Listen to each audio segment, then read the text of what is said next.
views and opinions expressed in this program are those of the participants and do not necessarily reflect the views of BronxNet or the program underwriters.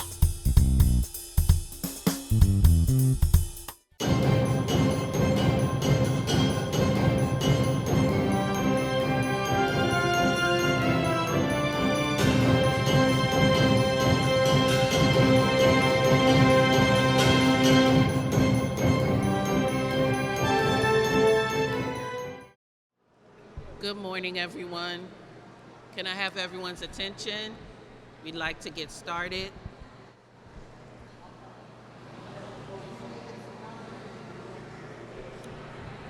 Good morning. Hello. Hello, hello, hello.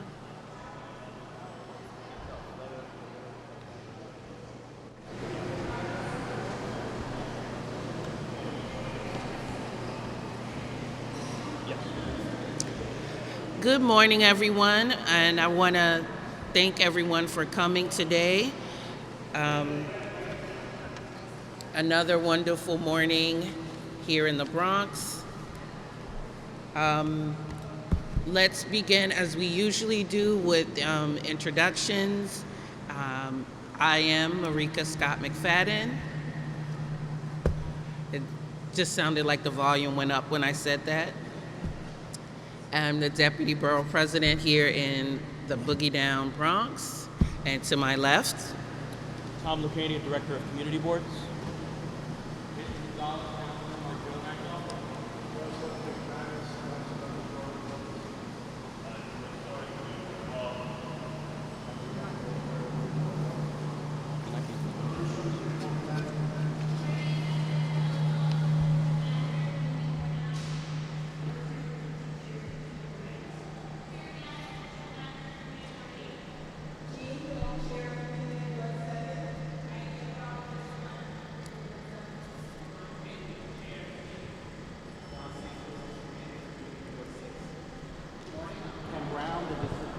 Community Board 5.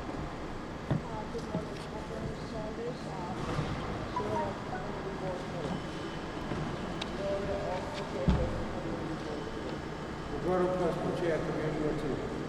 Morning, Vice Mayor, District Manager, Community Board 2.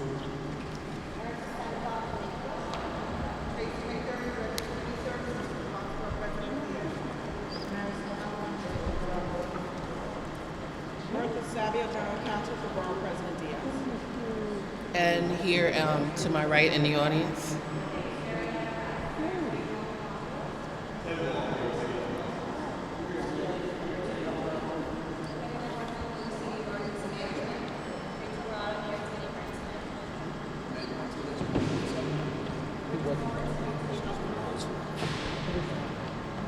And over here in the audience.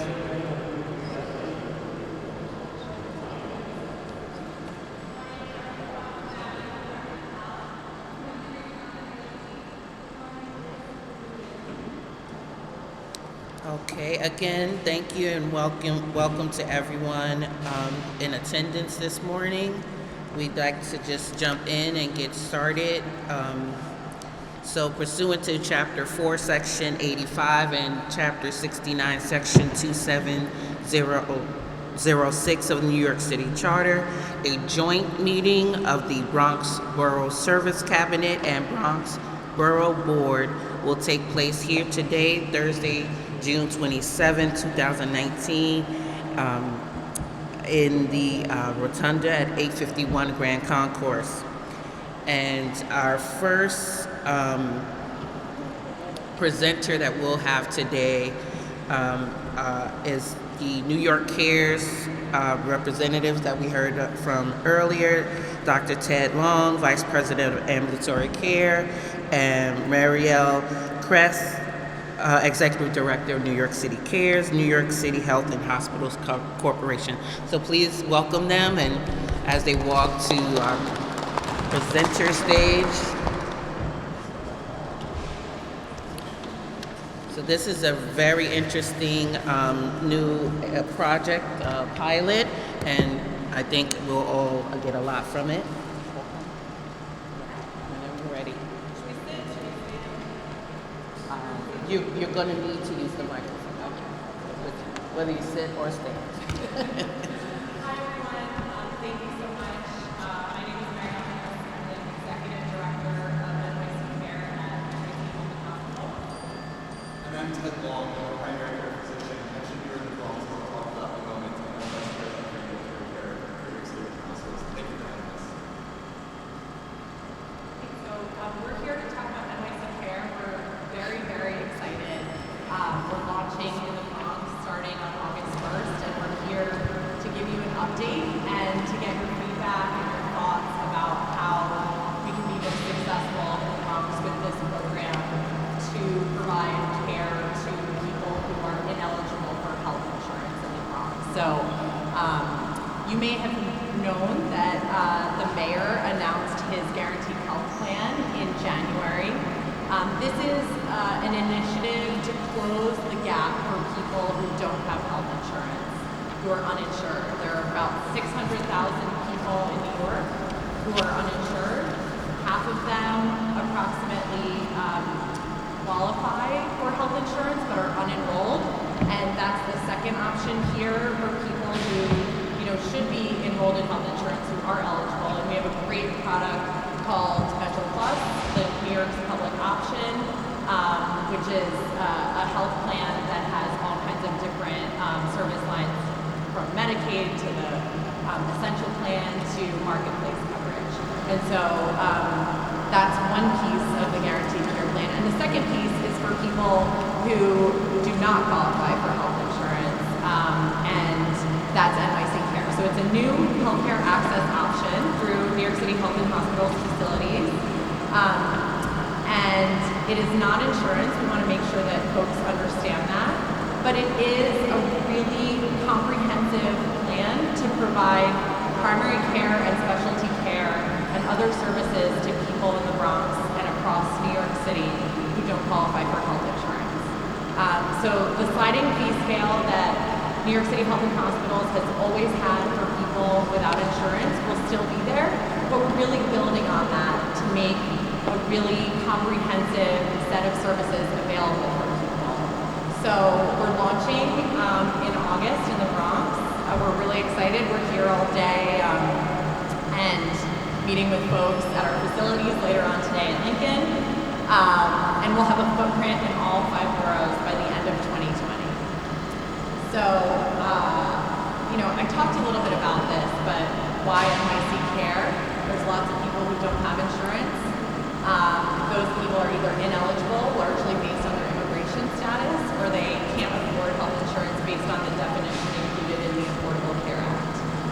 We have lots of folks who may come to us for emergency care, but not realize that, Health and Hospitals is now building up their ability to provide comprehensive primary care, and Dr. Long will talk more about that. All right, so I'm again Dr. Long, and my personal clinic, I'm a primary care doctor myself. I see patients every week at our Morsania Community Health Center in the Bronx. If I could get a show of hands, who here is familiar with the Morsania Community Health Center in the Bronx? It's on Girard Avenue. It's not far from here. We have 7 facilities in the Bronx. We have a facility at Jacobi Hospital, North Central Bronx Hospital, Tremont, Gun Hill, Morsania, Belvis, and Lincoln Hospital. But every week when I see patients, there's a few things that happen that we want to fix with this program that we've never done before. One is, as we sit here today, there are tens of thousands of people in the Bronx that do not have health insurance and do not get medical care. Why is that important? What is primary care? What do I do? So I'm the person that is your trusted doctor for you and your family. I'm the person that you come to over years, you bring your kids to, becomes a family. And when you have medical questions, if you have chest pain, if you have a variety of things, I'm the person that helps you to work through it so that you can be healthy and you can go back home. But I'm also the person in primary care that will make it happen for you to get colonoscopies to prevent colon cancer, mammograms to prevent breast cancer, diagnose diabetes, diagnose hypertension. If we don't do those things, we know people will not live as long, and we know people can develop cancer that you could have prevented by seeing me in my office or seeing one of us at one of our facilities. But as we sit here today, that's just not happening for tens of thousands of people right here in the Bronx. We need to fix that. So number one, we want to give them all, as the first line here, we want to give everybody in the Bronx access to primary care. Many have it now, which is good, but for the tens of thousands of people that don't, we want to fix that for them and have them know who their primary care doctor is, how to get in touch with them, and how to get all the care that they and their family need. If you call us, to take it a step further, you're not going to wait months and months to see us, which has been the case in the past. You're going to wait 2 weeks or less if you've never seen us before. That's our commitment. You call us, through this program, we're building our capacity as we speak. We will see you or any family member that wants to come to us in primary care, wants to develop that relationship, and wants to get all those cancer screenings and preventive care. We'll see you in 2 weeks. We'll do all of it in 2 weeks. There's also a group of people in the Bronx, as we sit here today, also tens of thousands of people, that have some access to health care. They have access to the emergency department. Why? Because they have diabetes, they have hypertension, they haven't had those conditions managed, and if they would have seen me in my clinic on Fridays, I could have prevented them from going to the emergency department, but we didn't have that opportunity. Tens of thousands of people are relying only on the emergency department as we sit here today in the Bronx. Lincoln Hospital has the 4th busiest emergency department in the whole United States of America. We need to get people that are going to the emergency department, though, for things that could have been prevented if they would have seen me, to see me earlier, to keep them healthy earlier, to prevent them from having their diseases progress, to prevent them from having to rely on the emergency department, even if that's what they have now. If they call us in this program, we will see them in 2 weeks. Give them a primary care doctor that can be their doctor for the next 30 years. We'll do all of that within 2 weeks. There's also a group of patients that has come to, I mentioned 7 of our facilities. We see a lot of patients every year here in the Bronx. But even those patients, we want to improve the access for them to the medical care that they and their families need in ways that we've never done before. I'll give you an example of that. One thing right now is that for patients that are uninsured, one of the barriers for them is that medications are expensive, right? Medications cost a lot. So in our pharmacies at our facilities, 5 of the facilities I just named out loud have pharmacies that give patients without insurance a good discounted price based on however much money they make to make it affordable for them. But even with those pharmacies, we work real hard to give patients medications they need at a price they can afford, but we aren't open 24/7 because we're trying our best, but most of our pharmacies, we aren't open on the weekends, we aren't open at night. So this is one of those things that we want to fix for patients permanently, starting here in the Bronx in a way that we've never done before.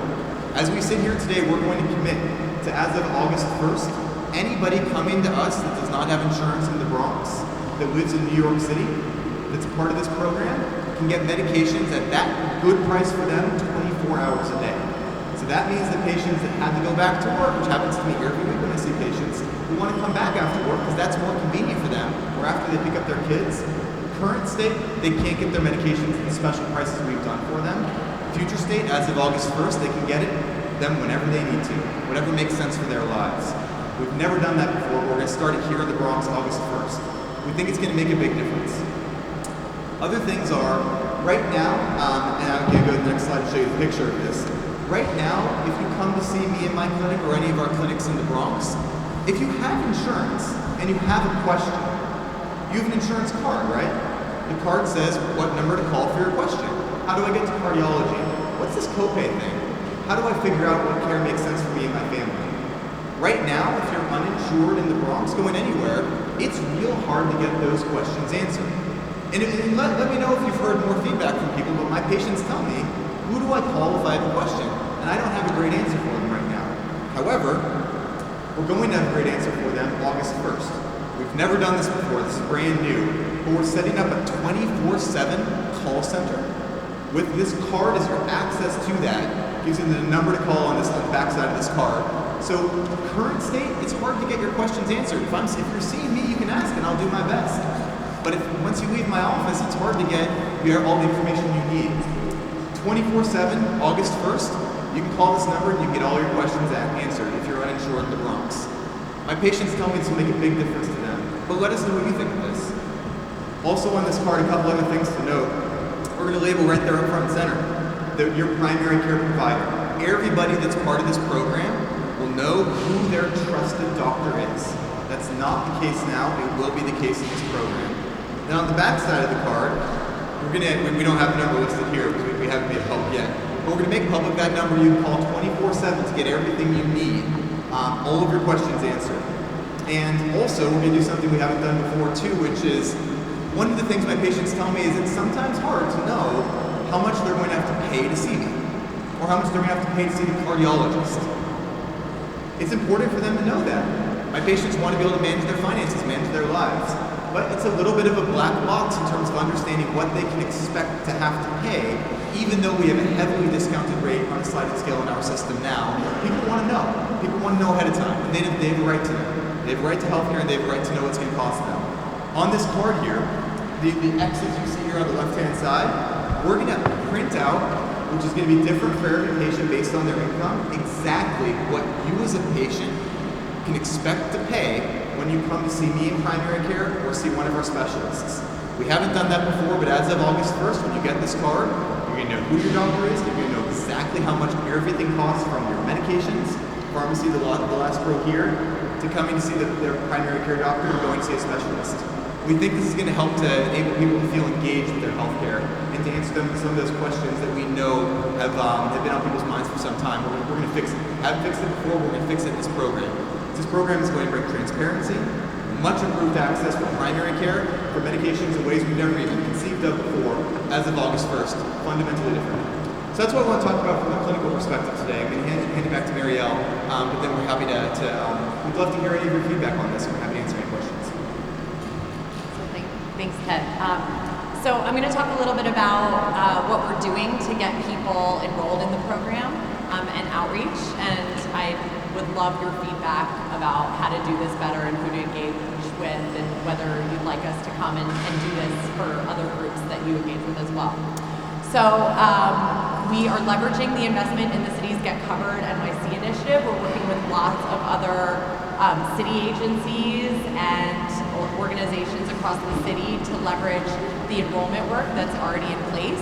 And part of the enrollment process that will go live on August 1st for people in the Bronx will be that they walk through the insurance application in order to be found ineligible and then enrolled in NYC Care. So part of the process that's baked in is trying to make sure that the people who are eligible for insurance are enrolled in insurance and know that they're eligible for insurance. So that's really how we're leveraging the Get Covered NYC initiative and making sure that people, know what they're eligible for and get enrolled in those programs if they are.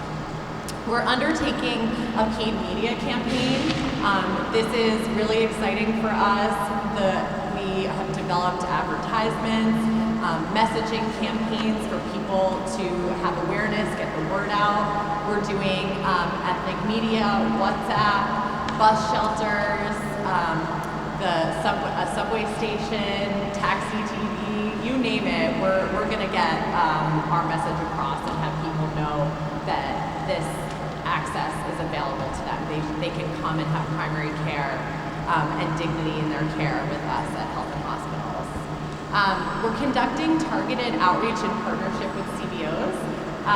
So part of this is just one piece is providing resources to CBOs to do organizing and outreach. So we're working right now on selecting the community-based organizations that have a footprint in the Bronx to help us do that outreach, to knock on people's doors, to make them understand that this program is here for them. And then we're also we're hoping to develop a pathway for community-based organizations that are already doing this insurance outreach and enrollment work with people in the community to get a faster path to enrollment in NYC Care if they're ineligible for insurance. So not having a person have to go through that process of doing the insurance application multiple times. So that's one piece of work that we're doing with the community-based organizations here in the Bronx. And that's kind of the last bullet on this slide that I just walked through.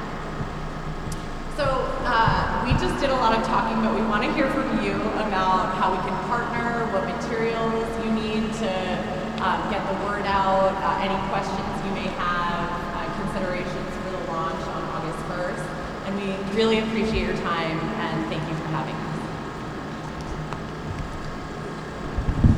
Do we have any questions, Ms. Brown? Good morning. Thank you very much. Could you please step through what are the documentation?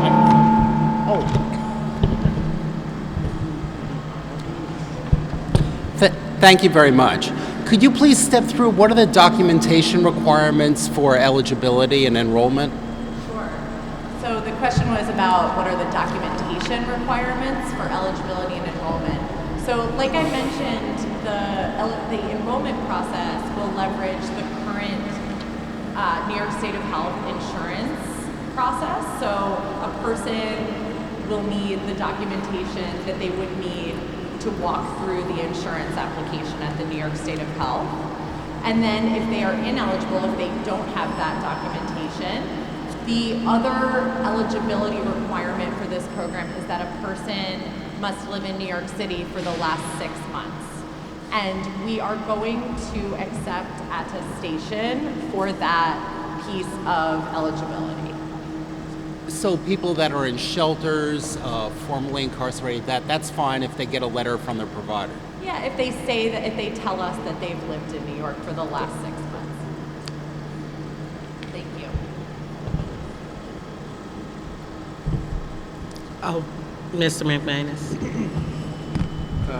I thought the presentation was very well, but I worked at Health and Hospitals for 13 years, and I'm retired 7 years now. The problem I saw with this is getting the people to come to their appointments. Many times in a month, 1 month I remember 70% of people didn't come to their appointments. So it's a great idea, and to keep people out of the emergency room, I understand it completely, but how are you going to do that? I mean, Yeah, that's a great question. It's one of those, as you're pointing out, perennial issues that we've wanted to solve, but to date we haven't solved yet. But we have new leadership in New York City Health and Hospitals now. A year and a half ago, President Mitch Katz started. We've made a lot of changes since then. For example, one of the things that we've never done in New York City Health and Hospitals, raise your hand if you have a cell phone. Am I calling people down? Everybody has a cell phone. We've never texted people to remind them when their appointments are. If you go to a restaurant, they oftentimes will text you. So my patients tell me, but I think the problem is not them forgetting. Yeah. Part of the problem is, especially with young families and children, they can't take a day off from work. Is there any, I should have rephrased the question a little bit more. You're going to have 24-hour pharmacy? Yeah. I'm not proposing 24/7 appointments, but that's been something that I heard would be a tremendous help to working families, because they're the people that really don't make the appointments. It was mostly with children. Yeah. So the parents are working, they can't bring their children. So I'm sorry, just to rephrase the question. That's a great question. So what my patients tell me about that is that either they have to go back to work or pick up their kids at certain times, they can't come in to see me, or they didn't know that they had to be a certain place at a certain time until a week ago. Now they know, but they made their appointment 3 months ago, and now it doesn't work for them anymore. So we've never done this before, but we've started to do this at one of our facilities, and by the end of this year, we're going to be doing it at every facility, where instead of just having people schedule appointments 3 months ahead, what if we intentionally save the appointments for a week ahead of when patients want to be seen? That way, if you call us even a day, 2 days, or a week ahead, we've saved the appointments for you, so you can make the appointment when you have your schedule for the next week, as opposed to guessing where you're going to be in 3 months. We've started to do that at one of our hospitals now, and the effect has been very, very successful. People really like it. It enables them to navigate what makes sense in their lives. They make the appointment when they have their schedule, and they can actually make it to the appointment easier. The other things we've done as part of that is we now have evening hours, hours in the evening. Okay. And we now have Saturday hours as well. So I think those three things together, Saturday, evening hours, and really allowing patients to make or change their appointments when they have their schedules is better than setting an arbitrary time, 2 p.m. in 3 months. One more thing about the phone. I know when I worked in a hospital, they had a phone that you'd call up with 20 different languages. When these people call, that number, and they don't speak the language, how do you communicate? You know, how do they communicate? Yeah, we'll have the same technology that you just talked about, which is a translation line that the Yeah, but if they're calling from their home, how do they, you know? Yeah, so there's a menu option when they Okay, call, okay, and thank it you. will say, you know, do you speak Gotcha. English, do you speak Spanish, or do you speak any other language, and then we'll access the language. Thank you very much. And just to build on that, I'm proud to say that in New York City Health Hospitals now, we have interpreter services for more than 150 languages and dialects. So we really are trying our best to engage with patients in the way that makes the most sense for them. Thank you. Mr. Torres? Thank you. Good morning. My curiosity, in one of your slides, you mentioned that there are going to be fixed prices for the people that come to visit. So primary care visits, for example. How do you determine that? Are the doctors agreeing to set fees? I mean, I would imagine that they're already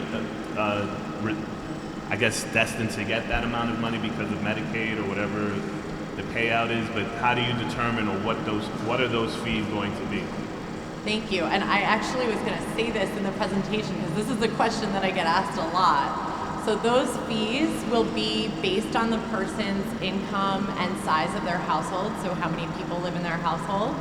And the fees will actually be aligned with the fees that they would expect to pay if they had Medicaid, or they had the essential plan, or they had a marketplace plan. So if you're below 100% of the federal poverty level, most of those fees are zero.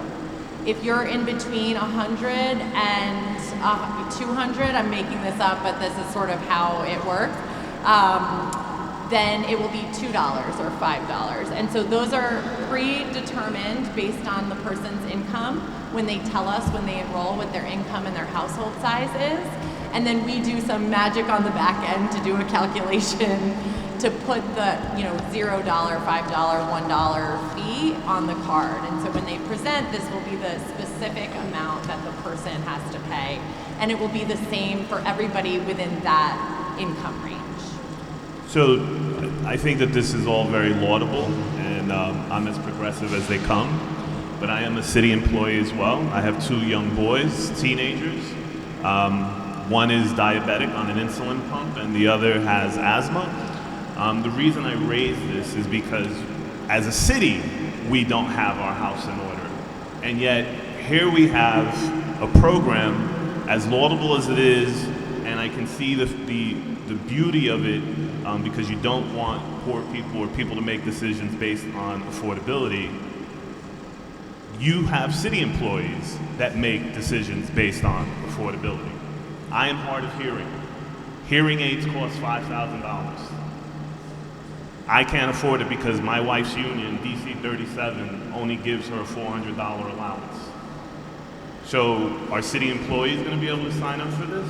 I mean, this is one of the criticisms that we have of Walmart, that in addition to getting a job at Walmart, they hand you a Medicaid and say, hey, fill this out and you'll get health insurance, and that's expected to be picked up by the federal government.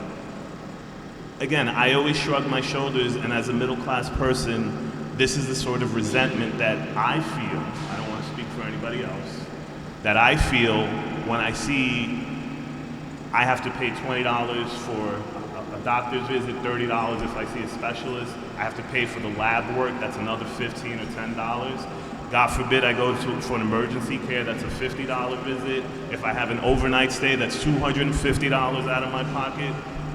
I have 2 kids. I've experienced all of that. And yet here we are taking the most vulnerable and saying, yeah, your hospital visit will only cost $1. And again, I think that that's laudable. I just think you really need to get our house in order.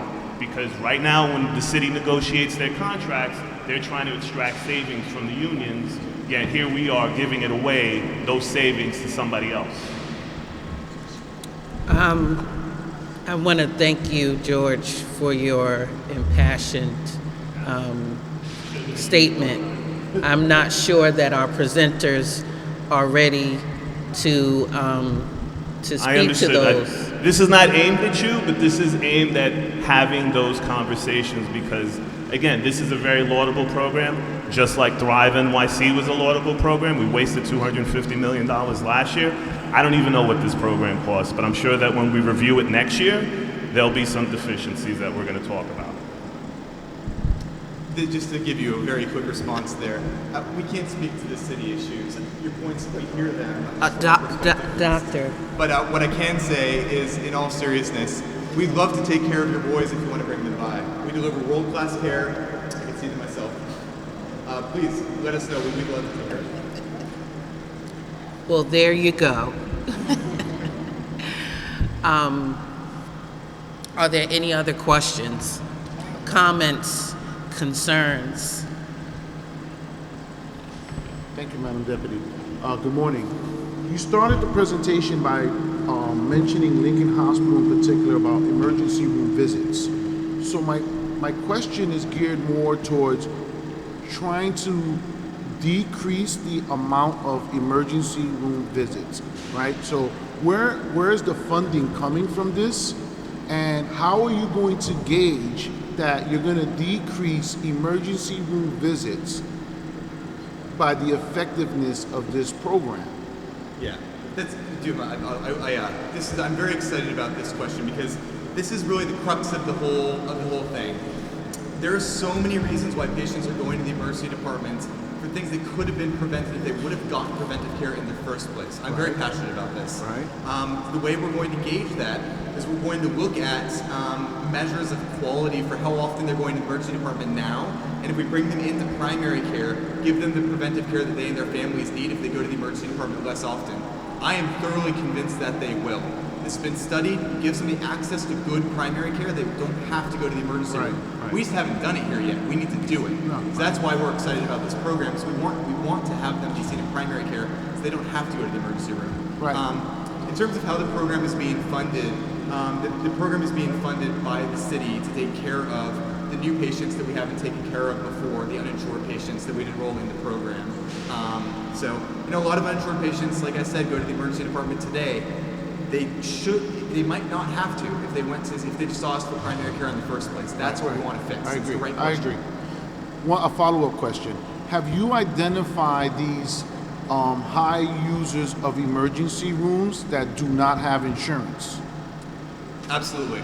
Yes, so we have a flag that identifies who are people that use the emergency department more than other people, and it's actually a little more nuanced than that, but suffice to say, I agree that your point is right. We capture those people.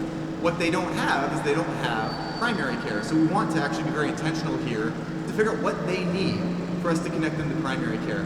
Maybe it's we schedule an appointment for them in the emergency room. Maybe it's we call them the next day.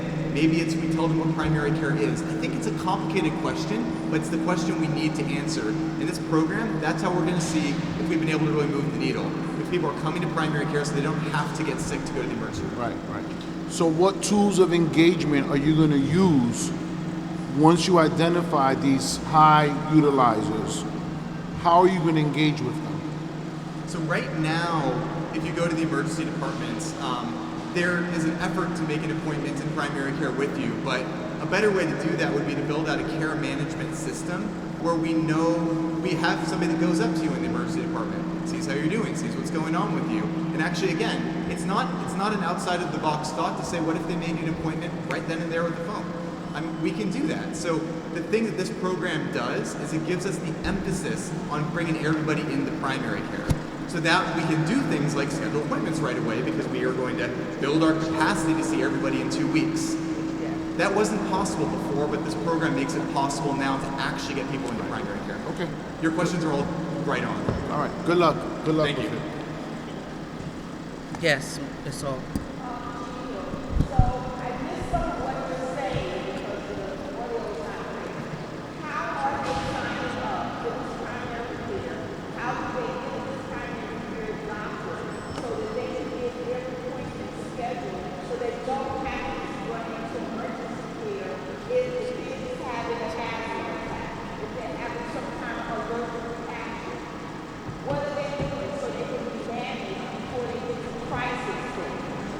Right.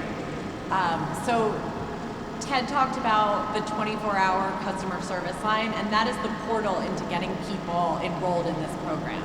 So if you call the customer service line, which speaks many, many languages for people, you can get connected to a financial counselor who will screen you in person to make sure that you're not eligible for insurance first, and then enroll you in NYC Care. But what the call center will also do is talk to you about what kind of primary care provider you want. So they'll talk to you about what language you prefer, whether you prefer a man or a woman, what location you would prefer that's close to your house. So they work with people to identify the right person to create that relationship with. And then on the phone, once they've developed that, set of criteria for the person and picked the primary care provider, they make that appointment for you. And they promise that appointment is within the next 2 weeks from the time that you enrolled. And so that is the direct pathway to get to pick that person who's right for you, to manage your care and give you that care, and then also on the spot make that appointment for you as well. Okay, thank you everyone. We want to thank our presenters from New York City Health and Hospitals Corporation. Thank you so much for coming in today. Thank you very much. We're looking forward to hearing more in the year to come about the results of the New York Cares, and we invite you to come again and give us the results of the pilot program. Sounds great. Thank you. I think our next presenters, we may be somewhat familiar with. It's a little bit of Bronx Week 2.0. We were lucky enough to be able to honor some of Make-A-Wish volunteers and their efforts during Bronx Week this year in our traditional volunteer celebration, which is held just before the Walk of Fame inductees. So I want to invite Erica to the podium / area to talk more about Make-A-Wish Foundation. And I know that Make-A-Wish is something that many of us have heard of, and I think Erica's going to give us some new information. So let's give her a couple of minutes with the technology to get her presentation up. And let's just give her like 5 minutes or less.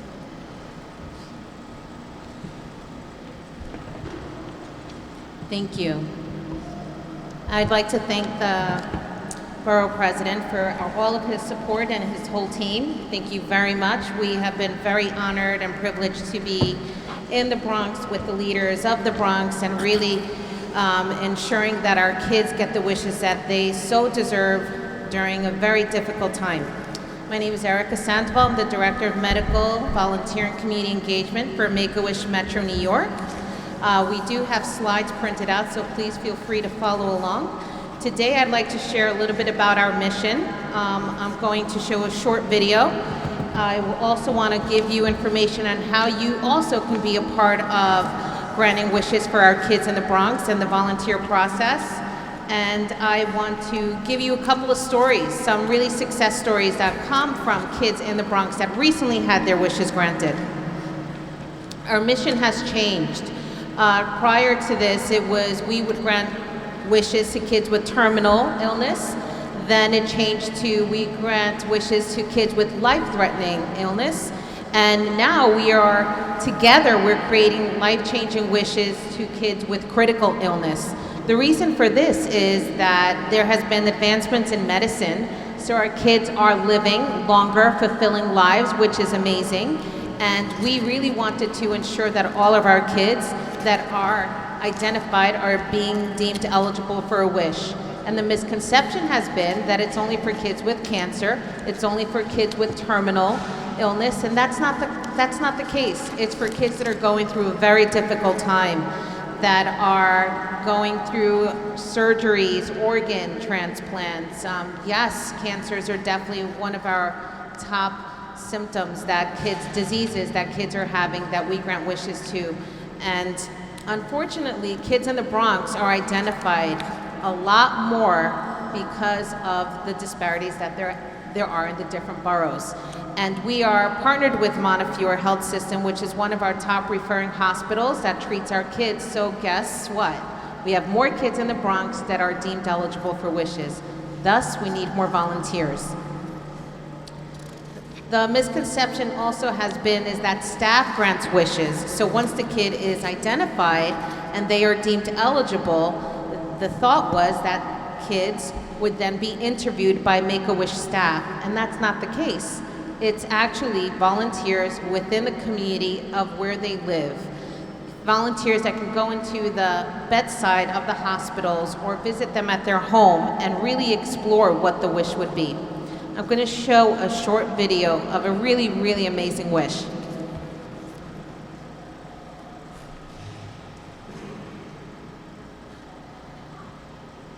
Okay, if it's not working, I'm going to keep moving.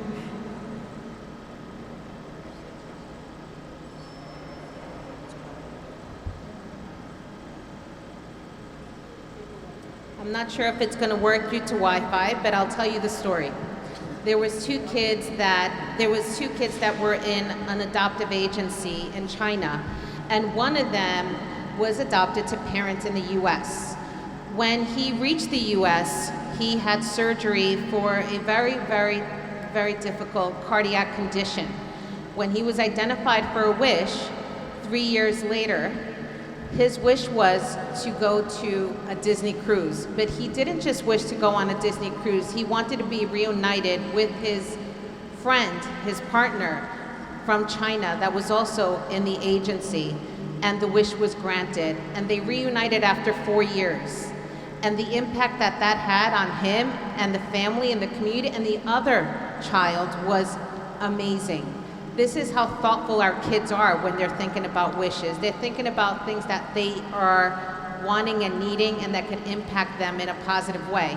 And you may think that a trip is something that's so frivolous, but it's not. It's a way to get control of your life back when you have no control because you're going to doctor visits, you have to take medication, you have to have surgery, and there's this one thing that you have control 100%, and that is, what are you hoping to have? What is your wish?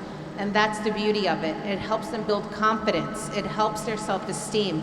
And research has even shown that it has reduced hospitalizations. We had research that Dr. Patel has put together, which is our national medical advisor, on a cohort of kids, and it showed that when they were interviewed for a wish, their hospitalizations decreased and adherence to treatment increased. Why do you think that is? The thought of the fact that they had something to look forward to really inspired them, empowered them to continue and push through. And that's one impact that a wish has on a child. But what I want to say more is the impact that it has on the community that serves these kids. And we could not have done this without our support. The process is very simple. You first volunteer by applying to become a volunteer and filling out an application. We no longer have to go through a paper format. We have forms that will be passed along. You can just scan it and you can start typing your information. It gets put through to the Make-A-Wish office. Then you work with a staff person or a volunteer from the Make-A-Wish office, and they talk to you about what are some of the things that you might want to do with Make-A-Wish. They really try to identify your skill set. If it is wish granting, they will invite you to a wish granting training. We'll resume in the fall. Once you were trained, you get partnered with a volunteer, another volunteer that has been trained. There is a background check that you have to clear. Once you get partnered with that volunteer and you're cleared with the background check and you have had that training, you get to meet your child. And once you meet your child, you really explore what type of wish they would like to have. Does anyone know anyone that has a wish granted here? Has anyone applied to be a volunteer here? It's amazing. I myself am a volunteer. I have granted about 14 wishes to kids in the Bronx. And the reason I take kids in the Bronx is because there's a lack of Spanish-speaking volunteers. And I noticed that kids in the Bronx that speak Spanish were waiting longer, waiting 9 months to just be interviewed. So I made it a mission of my own to invite friends and family to really partake in this and making sure our kids are interviewed. Once they are interviewed, we take that packet, we give it to the Make-A-Wish staff, and they start going through the process of making sure it's a safe and appropriate wish, and the wish gets planned by the staff, and then the volunteers go back to the home and reveal the wish, whether it is, I wish to meet Steph Curry, or I wish to be a model, or I wish to go on a trip with my grandmother, or I wish to be a police officer. Depending on that wish you're going to reveal, when that wish is going to take place, you give them all that great information and the news, and you get to be part of that experience. We had 2 amazing volunteers speak on the impact that the wish had on them, and there were 2 wish moms. One lost her child, and she said she does this in memory of her daughter. Another one continues to push through because she knows that each wish is very unique, and it really creates a monumental, life-changing moment for not just the child, but the family and the siblings and the community that supports them. So in the Bronx, in March of 2019, 203 children from the Bronx were in the WISH process, and 79 of them were ready for a volunteer assignment. Bronx volunteer pool increased from 36 volunteers to 59 from March 2018 to March 2019.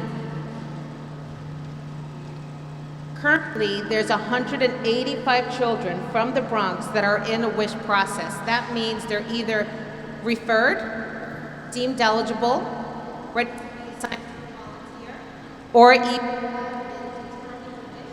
waiting to have that WISH granted. Thanks to our current volunteers, out of 185 children, there are only 13 kids in the Bronx that are waiting to be interviewed for a WISH. And this is due to the support of our Bronx community. We built an amazing Bronx Community Council. Tracy McDermott, who is here today, represents our Borough President, Ruben Diaz Jr. Please give us a round of applause. This is incredible when this has been the borough that has been so vulnerable and high need. Look at what we did together.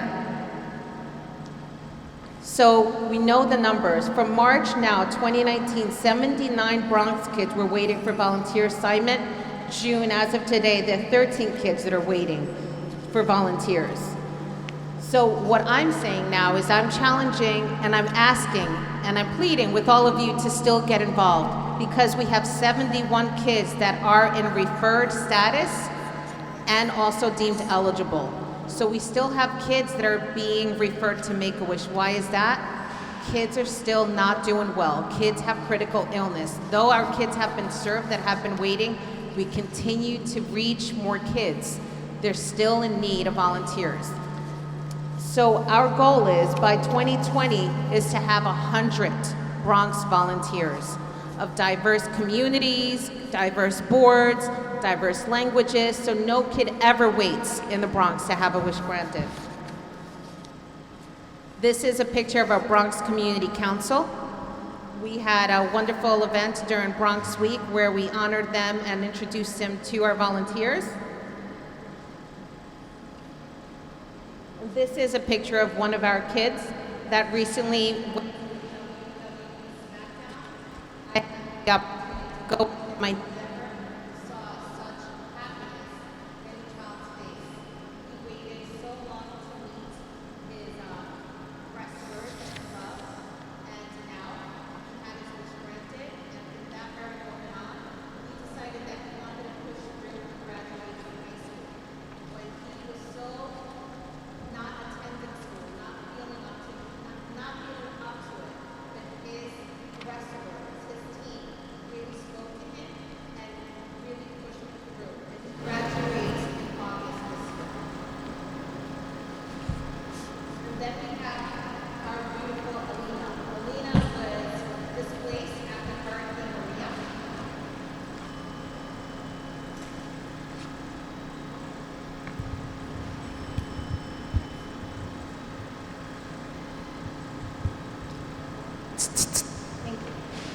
Alina was displaced after Hurricane Maria, and she came to New York City and stayed with family in the Bronx, and she was going through a very difficult time. She also had a cardiac condition, and during that time, I met her on Christmas Day at a shelter with her family because they had nowhere to celebrate.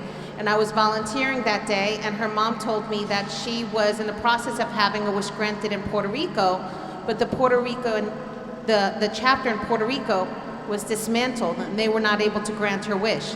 So we granted her wish. It took some time. We met with her, we found out what it was, and it was for her to go on a cruise and meet all these princesses. And she still sends me pictures today. They rebuilt their home now, and she still says how important that wish was to her, because during that devastating, traumatic time, she had the wish to look forward to. So take in consideration all of these kids and what they're going through and what the wish means to them, and I am sure that you're gonna have a meaningful experience as well. Thank you. Does anyone have any questions I can answer about the process? Any questions? I just want to drive home the points that that Erica made in terms of the Bronx being very diverse in languages, cultures, and religion, and how important it is to that we reach out into that they have volunteers that can reach out into all of these different and diverse areas and be able to not only find folks that need wishes to be granted, but then also volunteers that can meet them where they are, especially when it comes to language and culture and things like that. So as the borough president often says, the Bronx is God's country, and we love to participate in God's work, and I hope that everyone will take the message. I hope that we don't have any questions, because we know that we've heard the call to action, and we'll then take that into your community boards. And maybe, Erica, you can speak to how they can reach you in terms of maybe making an additional presentation. Sure. Or any Yes. other outreach. I can provide my email. We also have on those one-pagers that are being handed out for, you can apply and you can call our toll-free number. But my email is esandoval, Sandoval, SANDOVAL @metrony.wish.org. And I'll be happy to hand out my business cards after the meeting. Thank you. Hi, everybody. I just want to add on one thing. So each of these wishes requires 2 volunteers. So that's very important. One volunteer cannot go visit the family. It takes 2 volunteers. But I will tell you, I went through the training. I just did my first interview with a 50-year-old child, and it is a very interesting process, and we're hoping that his wish comes true. He's requested to meet his hero, LeBron James. So, and it's just a worthwhile experience. You can see the smile on his face, and also the family that's been dealing with the issues of taking the child to the doctor, and just seeing how excited the child is to kind of go through this process. So, and it really does help with healthcare outcomes. So thank you. And please, if you're not able to volunteer, please talk to your board members and your community about how to get to volunteer. Thank you. Thank you, Erica. Thank you for the presentation.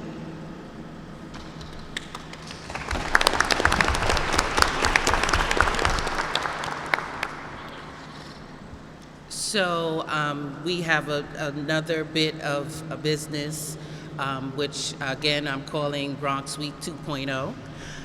During our community board dinner, which we had during Bronx Week, we had an opportunity to, of course, fellowship with each other and be together as a community board, and I want to encourage everyone to participate next year when we do the same thing.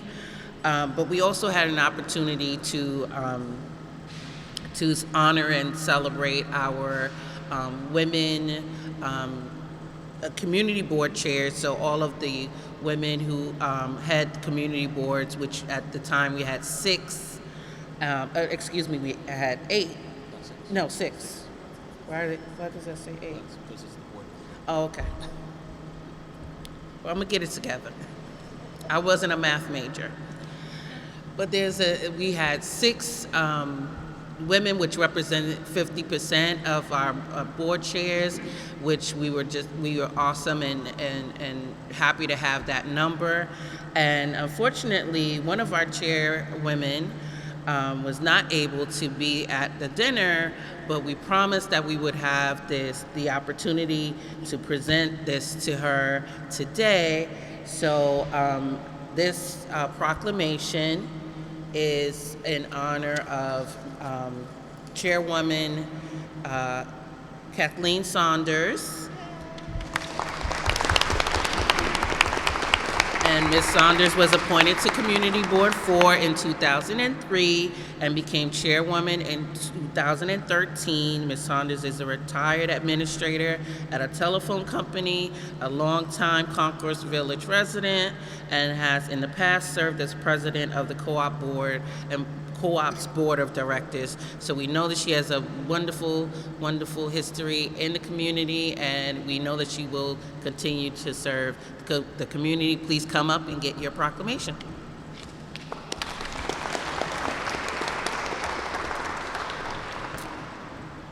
Take your time.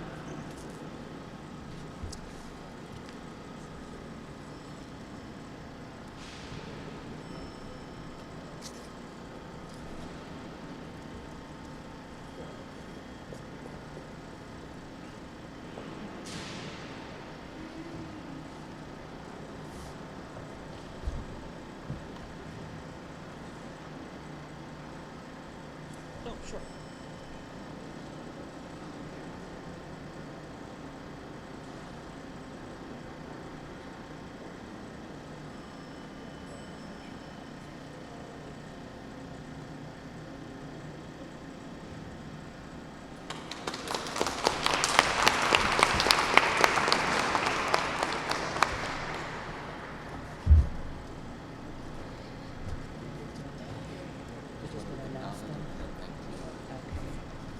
So, a little housekeeping. We want to acknowledge two new chairpersons who are here today.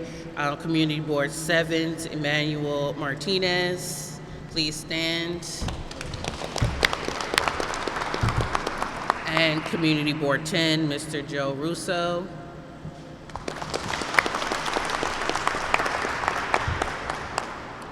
And we know the challenges that occur with this great volunteer position of a community board, and the service that you give is appreciated. So I'd like to also give a hand to our Community Board 7 Chair, Jean Hill. We want to thank her for her service. I guess that is the part of our program that would be the new business. I just want to also make an announcement. I know most of us are aware of tonight's fireworks demonstration. The New York Salutes America, where Borough President Diaz, and in conjunction with Councilman Jonai, presents the New York Salutes America with fireworks demonstration. That's going to be held this evening at Orchard Beach at sunset. It's open to everyone. The beach is a great time. There's music, there's entertainment, and you can view the fireworks from the beach. So we want to encourage all families and to come out. It's a great time. I'll now open the floor to any other announcements that the board members have, Anything great happening in your board that you'd like to discuss? Okay. The audience, do we have anyone in the audience that would like to who would like to make a comment or have an announcement?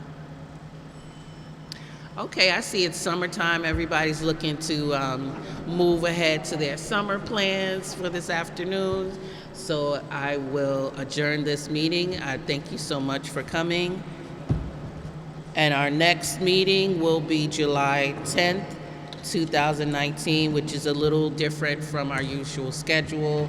But I just want to remind you all, we will be seeing each other soon.